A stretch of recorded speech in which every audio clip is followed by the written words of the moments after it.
As the moonlight drapes the earth in silver silence, and the world slips into slumber, a deeper mystery awakens. Beneath layers of soil, moss, and forgotten time, stand ancient structures that defy understanding. Towering monuments, precise alignments, impossible stones, they whisper secrets to those willing to listen in the quiet hours of night. These are not ruins built by modern hands. They are relics carved by civilizations lost to history, their purpose obscured, their methods unexplained, their stories half told. Tonight, you are invited to journey beyond the threshold of the known. Close your eyes and let go of the rational, the expected, the familiar. Sink softly into your pillow and drift through the corridors of time. We will walk together beneath star-strewn skies, along jungle-covered temples and wind-swept plateaus. We will pause before stones heavier than ships, carved with impossible precision, placed by forgotten minds. Let this be your passage into wonder. Let the mysteries of our world lull you into rest. For in the space, between thought and dream, the stones speak, and you are here to listen. We begin our journey not with answers, but with questions. Why do so many ancient monuments align with celestial events with mathematical precision? Who built these megaliths, and why? How did they move stones weighing hundreds of tons without modern technology? And most haunting of all, what knowledge did they possess that we have lost? Our first stop lies deep within the South American jungle, where a fortress clings to the high Andes, its walls locked with stones so perfectly fitted, not even a razor blade can slip between them. Science has offered theories, yet none satisfy the mystery of Sacsayhuaman. But that is only the beginning. Over the next 10 parts, we will unravel the mysteries of 10 astonishing structures. Some lie half buried in sand. Others sit atop mountains or hidden beneath oceans. And all of them pose a quiet challenge to our understanding of history. So breathe deeply. Let the rhythm of your heart slow. And prepare to walk through the echoing hallways of the unknown. Tonight, ancient structures call. And we will answer. Number 2, Sacsayhuaman, the fortress of interlocking giants. High above the ancient city of Cusco in Peru, where the thin mountain air sharpens every sound and the clouds seem to brush the earth, a monumental riddle lies etched in stone. It is called Sacsayhuaman, a fortress, a ceremonial site, or perhaps something more mysterious still.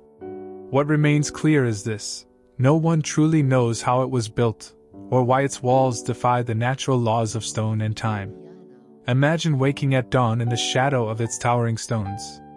The air is cool and thin. The landscape opens wide across the Andean highlands.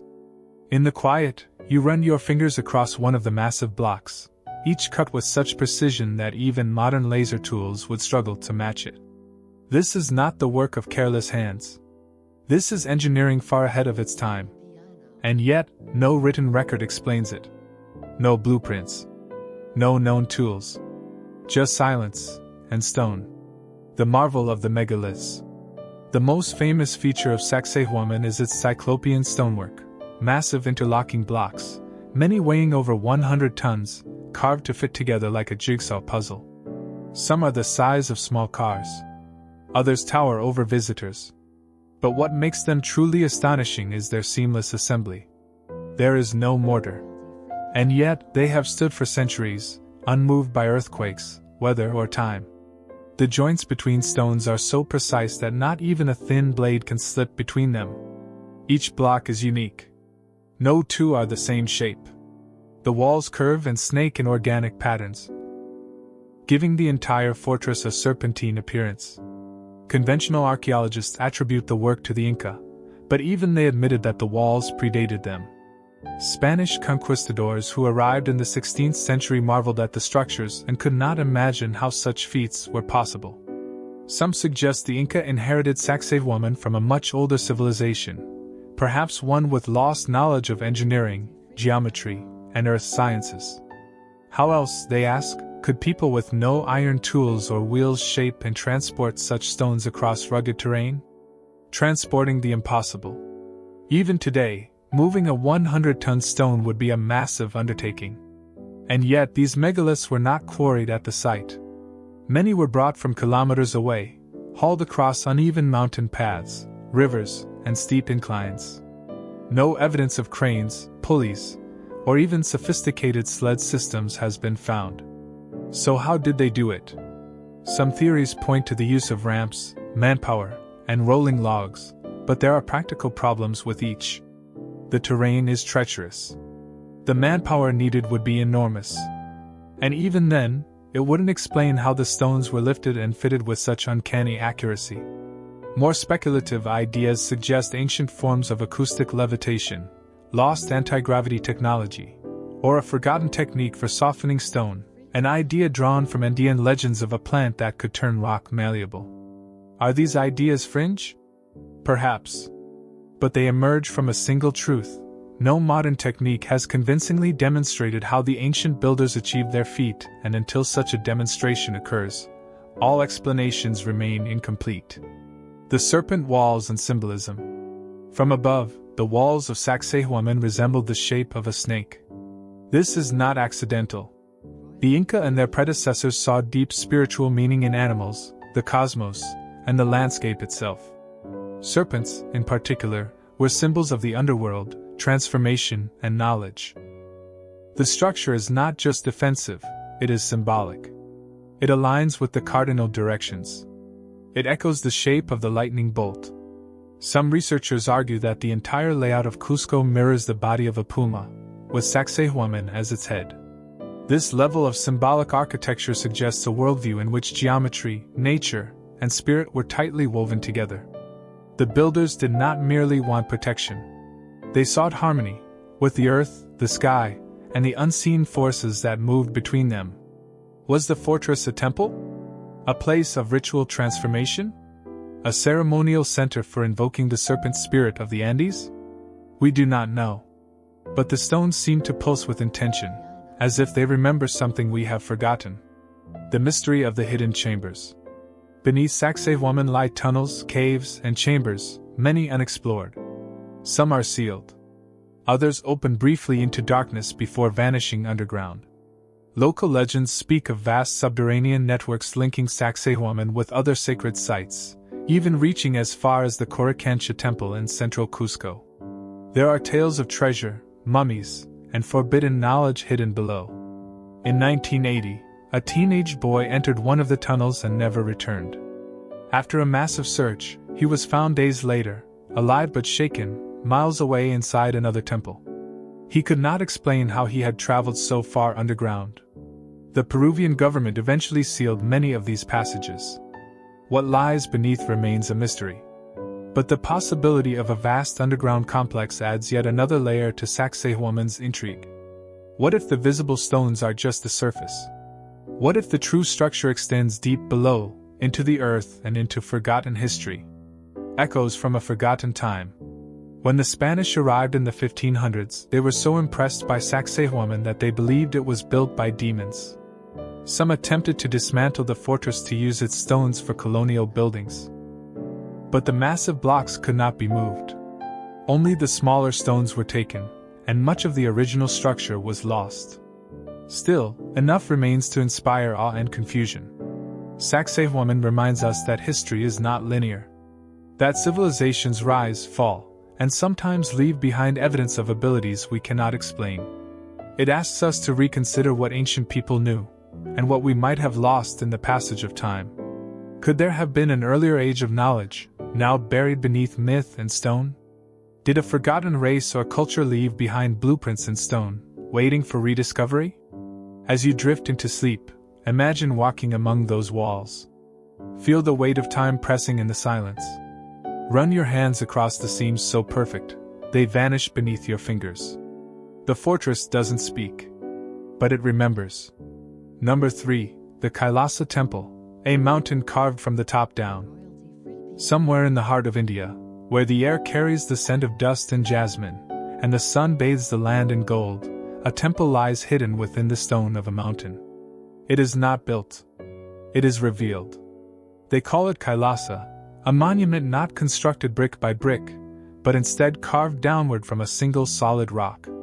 A feat so ambitious, so vast, and so impossibly precise, that even today, modern engineers marvel at its execution. As you relax deeper into your pillow, picture yourself standing before it. The world has fallen silent. The dust settles. The shadows grow long. You look up, and there it is. Not a ruin, but a revelation. An entire temple complex, chiseled directly from the mountain itself, as if the stone had been peeled away like layers of skin to uncover something that had always been there, waiting. How was it done? Why was it done? And who could have conceived such an undertaking? Let us descend together into the mystery. The temple that wasn't built. The Kailasa temple is part of the Ellora Caves complex in Maharashtra, India. But while other caves in Ellora are magnificent in their own right, Kailasa is in a category of its own. It is the largest monolithic structure on Earth. That means the entire temple, from its towering spires to its carved courtyards, columns, halls, deities, staircases, and bridges, was sculpted from a single, continuous piece of volcanic basalt. Workers didn't assemble it. They subtracted from it, cutting downward from the top of the mountain, removing over 200,000 tons of stone in the process. Pause and imagine that. The process didn't begin with a foundation. It began at the highest point. Like sculptors chipping away at a mountain-sized statue, artisans and laborers hollowed out the temple layer by layer, descending into the rock, guided by nothing more than vision and hand tools. It is a process that defies our usual understanding of architecture. And it raises a profound question: how? A feat beyond tools and time. Conventional history suggests that the temple was commissioned in the 8th century by King Krishna I of the Rashtrakuta dynasty. It's said the entire construction took less than 20 years, a time frame most scholars today regard with awe or skepticism. To remove 200,000 tons of stone in 2 decades, using hammers, chisels, and primitive tools, would require a pace and accuracy almost inconceivable. Not just brute force, but fine detail. Consider this. Intricate statues of deities line the walls, many with delicate features and fine jewelry. There are bridges suspended between carved towers. Pillars and halls are evenly spaced and symmetrical, despite being carved blind from the rock's interior. Nothing collapsed. The structure is architecturally sound, even after 1,200 years of earthquakes, monsoons, and time. To achieve this required more than manpower. It required foresight. A 3-dimensional blueprint in the minds of its creators, guiding each cut with precision. There was no room for error. One wrong stroke, one misplaced chisel, and an entire section could crack or crumble. And yet, it stands. Undamaged. Perfectly proportioned. Was it truly built in 18 years? Could such a thing be done today, even with our machines and technology? Some engineers believe it would take decades with modern tools, using cranes, CD software, and diamond-tipped cutters. And even then, the risk of failure would be immense. So how did they do it? Myth, legend, and lost knowledge. Indian legends surrounding Kailasa speak of divine origins. According to local lore, the temple was created overnight by the gods, in response to the prayers of a desperate queen. The tale says the queen's husband had fallen gravely ill. In devotion, she vowed to fast until a temple was built in honor of Lord Shiva. The royal architects, moved by her faith, agreed to construct it quickly. So the temple was summoned forth, not stone by stone, but in a single divine gesture. To the rational mind, this is just myth. But within every myth lies metaphor, and sometimes, memory. Is it possible that the legend remembers something we have forgotten? A time when knowledge flowed differently, when craftsmanship, spiritual devotion, and advanced understanding were united. The carvings themselves seem to hint at a culture deeply attuned to geometry, astronomy, and sacred proportion. Deities are positioned not just for beauty, but with symbolic and cosmological meaning. The temple's vertical orientation, from the heavens above to the earth below, mirrors ancient ideas of ascent, transcendence, and spiritual union. It is not just architecture. It is scripture in stone. The hidden mathematics of Kailasa. Much like Egypt's pyramids or the megaliths of Peru, Kailasa's design reveals a sophisticated grasp of proportion and spatial harmony. Though there are no written blueprints, its layout suggests the use of advanced geometry, perhaps even sacred geometry. An ancient practice of encoding spiritual truths into architectural form. The temple aligns along cardinal directions. The inner sanctum, the garbhagriha, is centered with precision, allowing sunlight to enter at specific times of day or during specific festivals. The dimensions of the pillars and halls follow mathematical ratios found in Indian Vedic texts. It's almost as if the temple was meant to resonate with something greater than human hands, an echo of cosmic order brought down to earth. Some researchers have proposed that sound was an integral part of the temple's function. Certain chambers exhibit acoustic properties that enhance chanting and music. Could sound have been used not only in worship, but possibly in the construction process itself? This brings us into the realm of speculative ideas, like acoustic levitation or resonance-based carving. While these remain unproven, they are not wholly dismissed by physicists today. Still, even without fringe theories, the temple's harmony with natural elements, sunlight, space, sound, suggests a kind of holistic engineering, one that modern science is only beginning to reappreciate. 5. Symbols in stone, the spiritual blueprint. Walk slowly through Kailasa's courtyards. The stone beneath your feet is cool and smooth, worn by centuries of bare footsteps and prayer. Carvings stare back from every angle: mythical beasts, celestial dancers, gods caught mid-battle, sages in meditation. But this is not chaos. It is design. Every figure, every column, every hall is placed with meaning. The temple is dedicated to Lord Shiva, whose mythical abode is Mount Kailash in the Himalayas. Kailasa Temple is meant to mirror that sacred mountain, brought down to earth in stone form. The temple's multi-level design represents layers of consciousness, from the earthly to the divine. Staircases spiral upward toward liberation. Courtyards widen and narrow like breaths. Columns are lotus stems, rising toward illumination. Even in dreams, this place stirs something ancient within. As you walk, you feel the symbolism wrap around you like a cloak. You are not just a visitor. You are a participant in something vast and intentional. The carvings do not decorate, they communicate. Could this be the temple's true purpose? Not simply a place to worship, but a tool for awakening? A kind of spiritual machine, designed to elevate the soul through sacred geometry, art, and space? It is a possibility worth pondering, as you drift deeper into thought and rest. 6. Unanswered questions in solid rock. Despite centuries of study, many questions about Kailasa remain unanswered. How did ancient artisans know where to carve, without error, from top to bottom? What planning system guided the symmetrical layout? Were the tools truly as primitive as described, or has something been lost? How was such a massive project funded, organized, and completed so swiftly?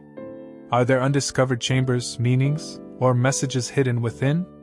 These are not idle speculations. Modern archaeologists and engineers have struggled to replicate even a small portion of Kailasa's design. Some have called it a living anomaly, an outlier that does not fit comfortably into the linear progression of architecture. Like other ancient wonders, it may be a glimpse into a forgotten epoch. Not of aliens or magic, but of humans who understood the world differently, who married mathematics with myth, structure with spirit. What we call primitive may in fact be sophisticated, just in ways we no longer measure. And perhaps that is why Kailasa continues to captivate. Because it reminds us that history, like stone, holds more than what we see on the surface. 7. As sleep deepens, the temple stands. Now, as the night deepens and your breath softens, return to the mountain once more in your mind. See the temple rising not from the earth, but descending from it, like a vision pulled from the bedrock of the world. You walk among its quiet halls. The shadows are long. The carvings seem to breathe. There is no sound but your own footsteps echoing through time. And yet, something watches. Not with eyes, but with memory. The stones remember the hands that shaped them. The devotion. The sacrifice. The mystery. You are not alone. You walk with the echoes of artisans who dared to carve dreams into stone. who defied gravity and time with nothing but will and wonder. As sleep takes you gently in its arms, the temple remains, unchanging, unshaken, unforgettable. Kailasa does not ask you to believe. It simply exists. A monument to mystery. A hymn carved in stone. And now, it is part of your dream. Number 4, Derinkuyu, the subterranean city of secrets. Beneath the windswept plains of central Turkey, hidden from sight and sunlight, lies a world carved into stone. A place not built upon the earth, but within it. Welcome to Derinkuyu, an ancient underground city whose depth and complexity continue to confound modern understanding. Imagine walking through a cool, narrow tunnel that descends deeper and deeper into the darkness. The walls are soft volcanic rock, yet somehow they have stood solid for thousands of years. You pass rooms, churches, wells, air shafts, entire neighborhoods carved into the bedrock. And as you explore, one chilling realization settles in. This city once housed over 20,000 people. Not above ground, but deep below it. Tonight, as sleep draws near and the mind wanders to forgotten places, let us journey into Derinkuyu. Let us descend through its hidden corridors, breathe its ancient air, and ponder the mystery of why such a city was built, who created it, and what knowledge they possessed. Discovery beneath the dust. In 1963, a man renovating his home in the region of Cappadocia knocked down a wall and discovered a mysterious chamber behind it. As he dug deeper, he realized it wasn't just a room, it was a tunnel. And that tunnel led to a vast underground city, hidden for centuries beneath the ground. The Turkish Department of Culture and Tourism would later confirm the man had discovered Derinkuyu, the largest excavated underground city in the world. It descends more than 280 feet into the earth and includes at least 18 levels, although only 8 are currently accessible to the public. The city includes living quarters, kitchens, wine and oil presses, storage rooms, stables, a school, and even a chapel. There are vertical ventilation shafts and wells designed to deliver fresh air and water, even from the deepest levels. How could such an expansive city have been built in an era with no advanced machinery? Engineering in the dark. The first mystery of Derinkuyu is not just its existence, but its engineering. The city was carved from tuff, a soft volcanic rock formed from ash deposits. It's easy to dig, but difficult to reinforce. And yet, the tunnels and rooms have remained structurally sound for thousands of years. It is believed that the builders understood how to carve out large chambers without risking collapse. They created arch-shaped ceilings, strategically placed support columns, and used natural fault lines to guide their design. Some ventilation shafts stretch 180 feet vertically.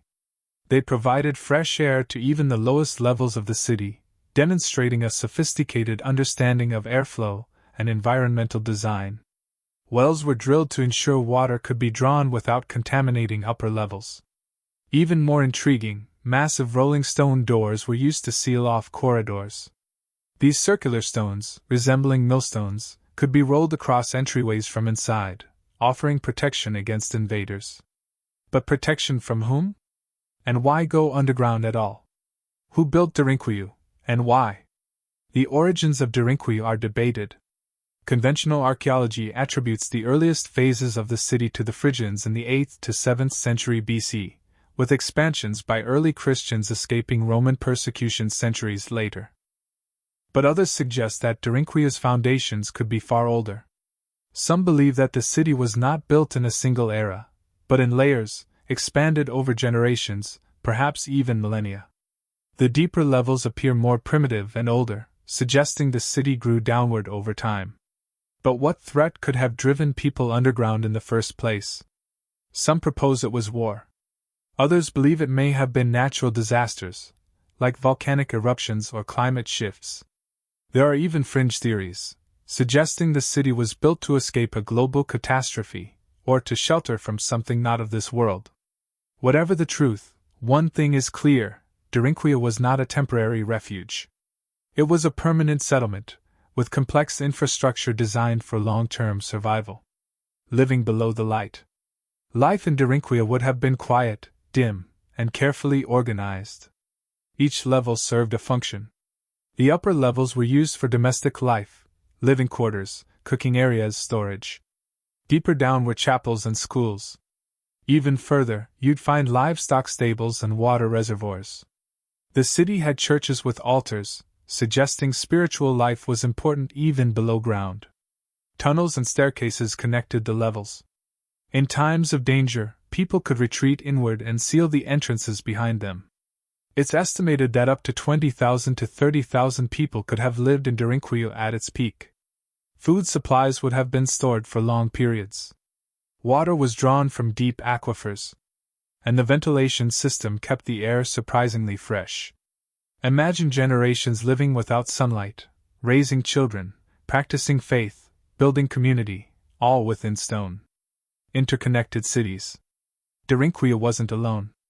Cappadocia is home to over 200 underground settlements, many of them connected by tunnels stretching for kilometers.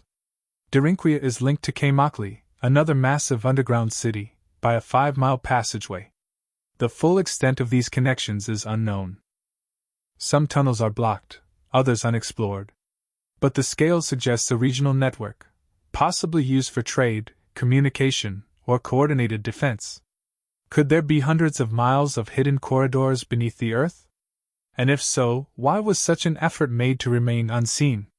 Some theorists point to the legends of ancient underground realms, like Agartha, a mythical kingdom beneath the surface. Others suggest that early civilizations were far more mobile and organized than we think. Secrets still hidden. Despite decades of study, much of Derinkuyu remains unexplored.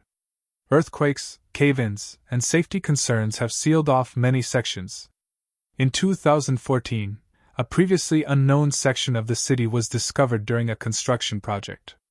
Initial findings suggested more than 5 million square feet of buried architecture, potentially making it the largest underground city ever found. But excavation was halted. The site was deemed too fragile. And so, yet again, the mystery deepened. What else lies beneath Derinkuyu? Some believe that ancient scrolls, buried artifacts, or even lost technologies may still rest within sealed rooms. Others whisper of cryptic symbols, untranslatable inscriptions, or architectural designs that point to a forgotten science.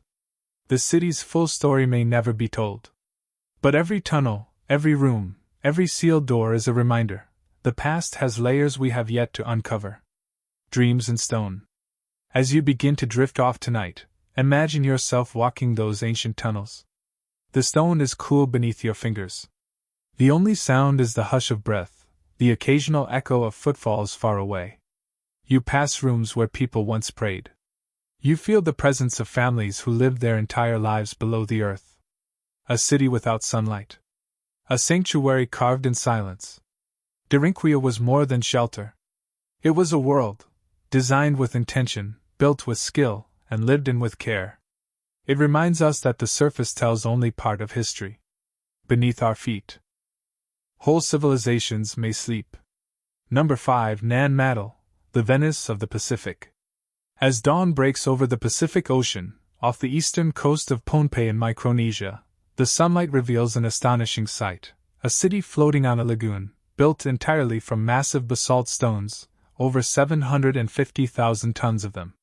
This is Nan Madol, one of the most baffling and beautiful ancient sites on Earth. Often dubbed the Venice of the Pacific, Nan Madol consists of nearly 100 small artificial islets separated by narrow canals and constructed on a coral reef. Unlike Venice, though, this city wasn't built with modern engineering or industrial tools. It was built over 1,000 years ago, with means and methods that remain unclear to this day. How did an ancient culture move and stack such enormous stones on waterlogged coral foundations? What was the purpose of this remote and isolated city? And why was it ultimately abandoned, left to be swallowed by jungle and tide? Tonight, as the world sleeps, we travel to the gentle waves and tropical breezes of Pohnpei.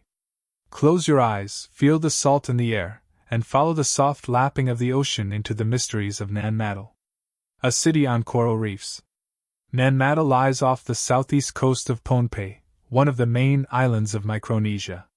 The city covers an area of 1.5 square kilometers and is constructed entirely on a series of small islets, nearly 100 in total. These islets are built atop shallow coral reefs using stacked basalt columns, a type of volcanic rock that naturally forms in hexagonal shapes. Some of the basalt logs used in Madol weigh over 50 tons. They were stacked, interlocked, and arranged into platforms, walls, and foundations, forming ceremonial sites, dwellings, tombs, and even canals. The city was designed to be navigated by canoe, with water acting as its streets. This architectural feat is impressive not only because of its scale but because of its remote location. There were no wheeled vehicles, no metal tools, no draft animals. The local Soutler dynasty, which ruled the area, left no written records detailing how Madol was built. The stones were likely quarried on the main island and then transported to the reef site. But the logistics of such an operation remain unexplained. How were stones weighing tens of tons moved across the island's rugged terrain? How were they lifted and stacked with such precision? And why build on a coral reef at all? A sacred and isolated capital.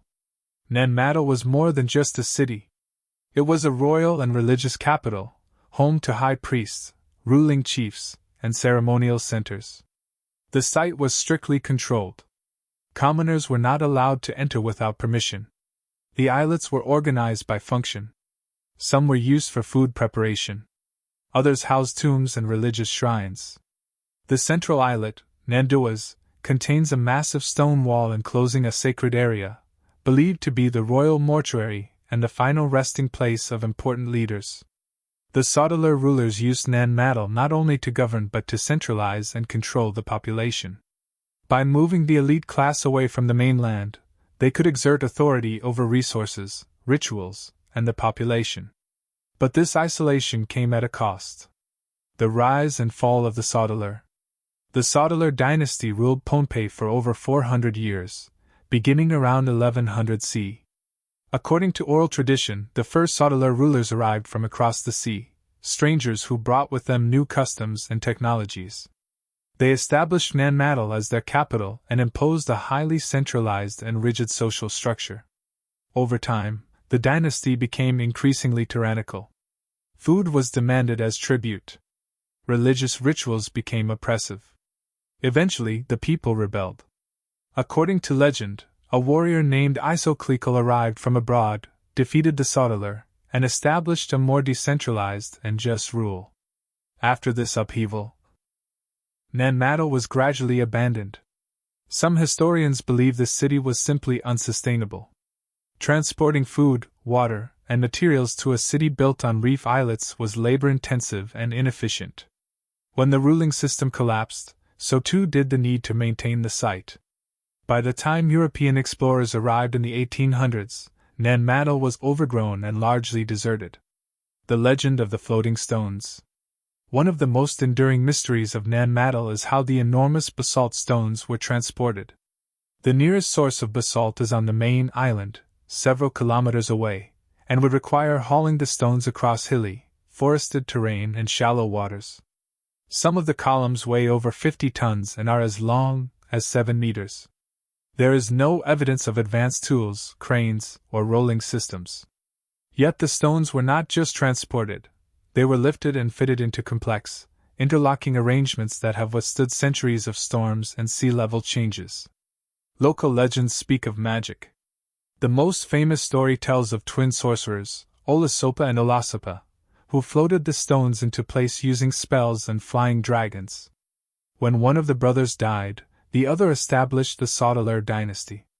Modern researchers have attempted to offer rational explanations: bamboo rafts, rollers, and sheer manpower. But all these theories face practical limitations, especially in transporting such heavy stones across swamplands and open ocean. As with other megalithic sites, the true method may be lost to time, or it may involve knowledge we no longer possess. Astronomical alignments and sacred geometry. Some researchers have proposed that Madol may have been more than just a ceremonial center. They suggest it might have served astronomical or geophysical purposes. A few of the islets appear to be aligned with solar or lunar cycles. Others may have been used for observing tides, tracking celestial events, or conducting rituals tied to seasonal changes. In Micronesian culture, the sky, ocean, and earth are interconnected. Sacred geometry, star navigation, and the movement of celestial bodies played a central role in spiritual and practical life. Could Nan Madol have functioned as a kind of open-air observatory? A temple to the cosmos? A spiritual map carved into stone and sea? Though definitive evidence is lacking, the possibility adds a layer of complexity to an already baffling sight. A city with no parallel. There is no other city like Nan Madol. It is the only known ancient city built entirely on coral reef, and it remains one of the largest archaeological sites in the Pacific Islands. Its construction, purpose, and abandonment remain unresolved. When explorers and archaeologists first visited the site, they struggled to make sense of it. The structures seemed too sophisticated, too massive, too well designed to have been built with the limited resources of an island people. And yet, the evidence is undeniable. The city exists. The stones are real. The mystery persists. Echoes of Atlantis? Because of its scale and mystery, Nan Madol has often been compared to Atlantis. Some fringe theorists suggest it is a remnant of a lost global civilization, or even a colony of extraterrestrial visitors. While these ideas are speculative, they reflect a common sentiment. Nan Madol doesn't seem to fit neatly into our understanding of history. It appears out of place, an enigma surrounded by ocean. But perhaps the true marvel is not in its potential otherworldly origin, but in the ingenuity and ambition of its builders, people who created something extraordinary in isolation, using only what the land and sea could provide. The silent stones beneath the waves. As you drift into sleep, imagine paddling a canoe through the quiet canals of Nan Madol. The water is still. The air is warm. The basalt walls rise silently around you, draped in green vines, whispering stories of kings, priests, and lost rituals. Each stone remembers. Each channel holds secrets. And though the city no longer bustles with life, it remains a monument to mystery, resilience, and forgotten dreams. In the heart of the Pacific, far from the noise of the modern world, Nan Madol still waits. Number 6. Puma Punku, the Gateway of the Gods. In the thin air of the Bolivian highlands, more than 12,000 feet above sea level, lies a shattered stone temple that has baffled archaeologists, engineers, and historians alike. This is Puma Punku, a megalithic complex whose precision-cut stones and enigmatic design challenge our understanding of ancient technology. Legends say that Puma Punku was built by giants in a single night. Others believe it to be the work of gods or beings from other worlds. Even today, with all our modern tools and scientific understanding, the site remains cloaked in mystery. How did an ancient civilization, supposedly without the wheel or metal tools, shape and transport multi-ton stones with laser-like accuracy? What was the purpose of this complex? And why was it abruptly abandoned? Tonight, we travel to the wind-swept plains of the Altiplano. As the stars shimmer overhead and silence reigns across the ruins, let us drift deeper into one of the greatest enigmas of the ancient world. The enigmatic location. Puma Punku is located near the better-known site of Tiwanaku in western Bolivia. Together, these sites form the heart of one of South America's most mysterious pre-Incan civilizations. What makes Puma Punku extraordinary is not just its age or isolation, but the sheer technical precision of its construction. The site sits in a remote area far from any quarry or forest, with no clear evidence of roads, cranes, or infrastructure that would have been required to build such a monumental structure. Yet here, scattered across the plateau, lie massive stone blocks, some weighing more than 130 tons, that appear to have been shaped, transported, and assembled with a level of sophistication that many argue should have been impossible for the time. Stones that defy explanation. The stones of Puma Punku are made of andesite and red sandstone, incredibly hard materials. The largest block found at the site weighs over 130 tons and is estimated to have been transported from a quarry over 10 kilometers away. More astonishing, though, is how these stones were shaped. Many feature perfectly flat surfaces, sharp right angles, complex interlocking grooves, and precisely drilled holes, all crafted with an accuracy that rivals modern machining. The iconic H-shaped blocks, found throughout the site, seem designed to fit together like puzzle pieces. These intricate forms have led some to theorize that Puma Punku may have once been assembled like a massive three-dimensional jigsaw. The precision of the work raises a critical question: how did ancient builders create such uniformity without access to advanced tools? The mystery of the builders. Mainstream archaeology attributes Puma Punku to the Tiwanaku culture, which flourished from roughly 500 to 1000 AD. The Tiwanaku people were skilled engineers and builders who developed a sophisticated society centered around agriculture, religion, and astronomy. However, the megalithic structures at Puma Punku don't quite fit the capabilities typically associated with Tiwanaku technology. Unlike other nearby constructions, the precision and size of the Puma Punku stones stand apart, almost as if they belong to an earlier, more advanced civilization. This has led some researchers to speculate about the existence of a now-lost culture, one that predates Tiwanaku and whose knowledge and skills may have influenced later peoples. Yet, no written records or definitive tools have been uncovered to confirm such theories. Legends and lore. The local Aymara people have long believed that Puma Punku was built by divine beings in a single night. According to oral tradition, it was the gods themselves who created the site, a place where heaven touched earth. One legend tells of Viracocha, the Andean creator god, who emerged from Lake Titicaca and fashioned the world. Puma Punku, according to myth, was one of his first creations. It served as a gateway between worlds, one of the sacred places where gods descended to guide humanity. These myths, while not historical fact, reflect the awe and reverence ancient peoples felt toward the site.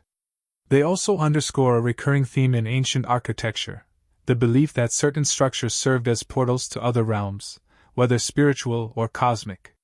An unfinished masterpiece? One of the most puzzling aspects of Puma Punku is that it appears to have never been completed. Many stones lie scattered as if a cataclysm struck mid-construction. Walls that were started remain unfinished. Columns that may have once supported roofs now lie toppled and fragmented. What happened here? Some theorize that a massive earthquake or sudden natural disaster halted the construction, leading to the site's abrupt abandonment. Others suggest that conflict or internal collapse led to its downfall. The truth remains elusive, but the disarray contributes to the site's enduring enigma. It is as though the builders vanished overnight, leaving behind a puzzle no one has yet solved. Theories and debates. Scholars and enthusiasts alike have proposed numerous theories to explain Puma Punku. Conventional theory: skilled artisans using stone hammers, abrasives, and sheer manpower slowly shaped the stones over time. With ramps, ropes, and clever engineering, they transported and assembled the blocks. Lost technology. Some argue that the techniques used have been forgotten or erased over time, representing a lost chapter of human innovation. Ancient high technology. A more fringe theory suggests that Puma Punku may be evidence of an advanced ancient civilization. Perhaps even with access to forms of energy or tools beyond our current understanding. Extraterrestrial influence. As with other mysterious sites, a popular pseudoscientific theory posits that extraterrestrials aided the builders, explaining the advanced nature of the stonework. While the more extreme theories are speculative, they highlight the difficulty in explaining Puma Punku using conventional frameworks alone. A monument to the stars? Some researchers believe that Puma Punku, like many other ancient sites, may have been aligned with celestial bodies.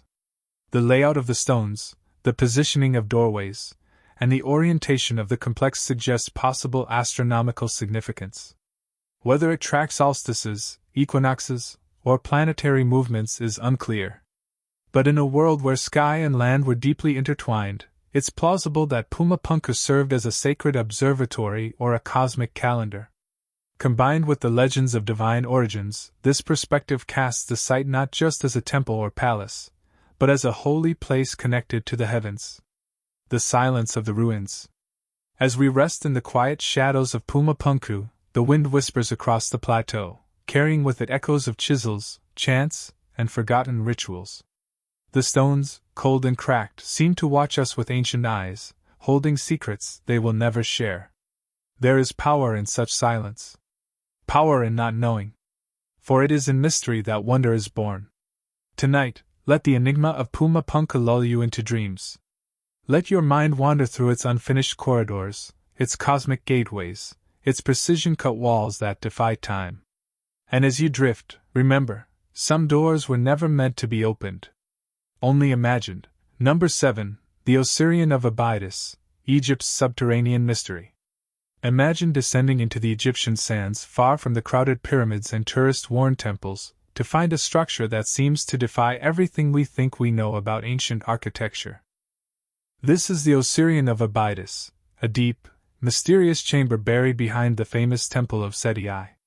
With walls made of massive granite blocks, water-filled floors, and an eerie stillness, the Osirion seems out of place, and out of time.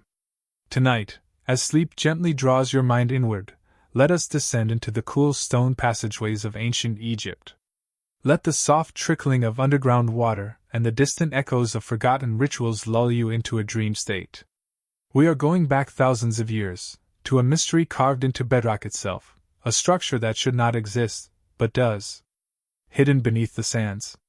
The Osirion lies in Abydos, one of the oldest and most sacred sites in ancient Egypt. While the temple of Seti I draws much of the attention with its ornate reliefs and hieroglyphs, the Osirion sits quietly behind it, sunken, strange, and solemn. To reach it, one must descend a staircase into a rectangular enclosure flanked by thick sandstone walls. At the center is a sunken court surrounded by 10 massive granite pillars.